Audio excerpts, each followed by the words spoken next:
Hi friends, இன்றைக்கி mushroom pulao எப்படி செய்கிறதுன்னு பார்க்கலாம். ஃபஸ்ட்டு 1 கிலோ அரிசி எடுத்து ஊற வச்சுருக்கேன். எண்ணெய் கொஞ்சம், நெய் கொஞ்சம் சேர்த்துக்கிறேன்.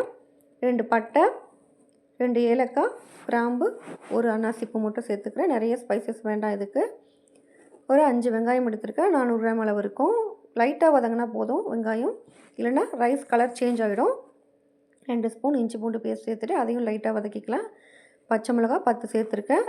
ஒரு கைப்பிடி புதினா, ஒரு கைப்பிடி கொத்தமல்லி சேர்த்துட்டு அதையும் நல்லா வதக்கிட்டு, இப்போ மஷ்ரூம் சேர்த்துக்கலாம். 3 பேக்கெட் மஷ்ரூம் சேர்த்துருக்கேன். இது நல்லா வதங்கினதுக்கப்புறம் இப்போது தேங்காய் பால் சேர்த்துக்கலாம். நான் 9 கிளாஸ் சேர்த்துருக்கேன் 1 கிலோவுக்கு.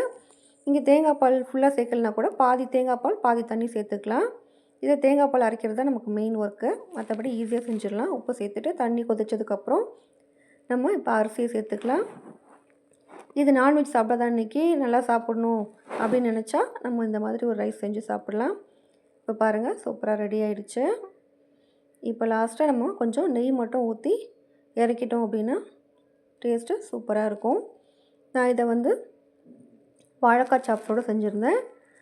இதுக்கு chicken gravy, mutton gravy, pepper gravy எல்லாம் செஞ்சு சாப்பிட்டா சூப்பராக இருக்கும். நீங்களும் ட்ரை பண்ணி பாருங்கள். தேங்க்யூ.